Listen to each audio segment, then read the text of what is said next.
So, so Joe, what's it been like to get back into the mix and start really getting going the past few weeks? It's been good. I think from the moment I had my surgery, the support from the coaching staff, medical staff, teammates, everybody around the club has been just great, and I felt like I was really cared for. So, just being back in Melbourne has been like a great experience. Just being back, kind of just being back at home, kind of. Yeah.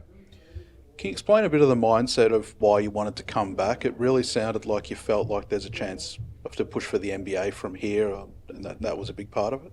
Well, yeah, I would say it's not a huge part, but I've also been here and I've had like great experiences here. So when Dino gave me a call, it was kind of like a no-brainer to come back, even outside of like the NBA thing. Like this is a great place to be. So it was just kind of like a no-brainer.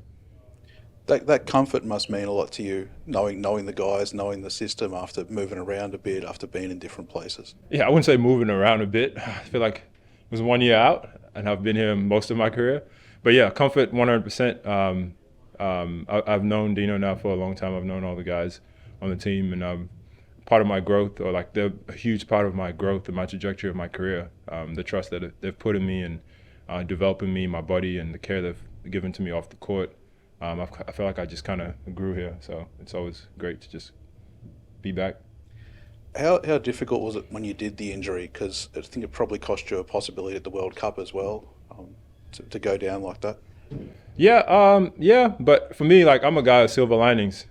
Things happen. It happened, and it was like, so what do I do next? How do I come out of this better than what I was? So the focus for me was trying to get healthy and trying to get my body as strong as possible, and gave me time in the weight room that I necessarily wouldn't have if I was 100% healthy.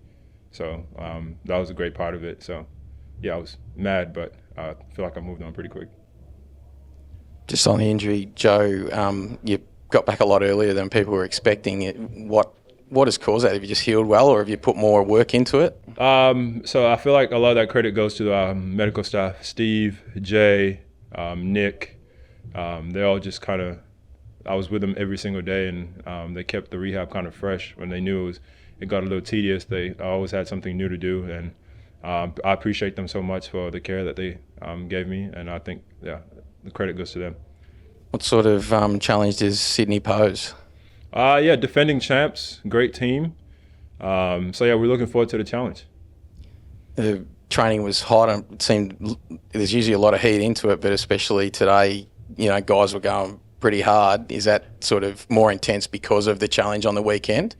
Nah, we set good standards as a team. It's kind of our thing. We go by share, and the standards is always come in and be selfless and be hard and be accountable. So in practice, we got to hold each other accountable. We got to come in, be ready to compete, and that's just our standard, and it's just what we do, regardless of who we're playing. If you come in next week for the FIBA window, it's going to be the exact same intensity, and I think that's what makes us a great team. Sydney a hard team to. Dean mentioned they're a bit hard to scout because of the way that they play.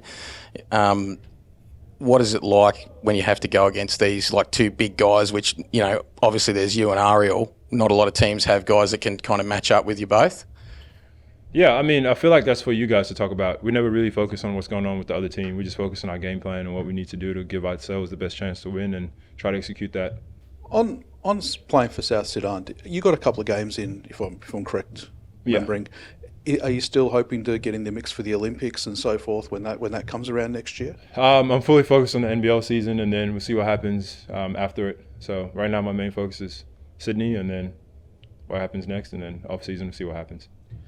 And on being your comfort out on the court, your comfort around the team, speaking up when you need to, how has that grown over time? Because it seems like watching even today, you're right out there talking if something needs to be said, Yeah, I feel like I'm very direct in nature, and like we said, we have standards, and I try to kind of adhere to those standards myself personally, try to hold myself to those standards, and try to help my teammates if I feel like they're slacking, or even if I feel like I'm slacking.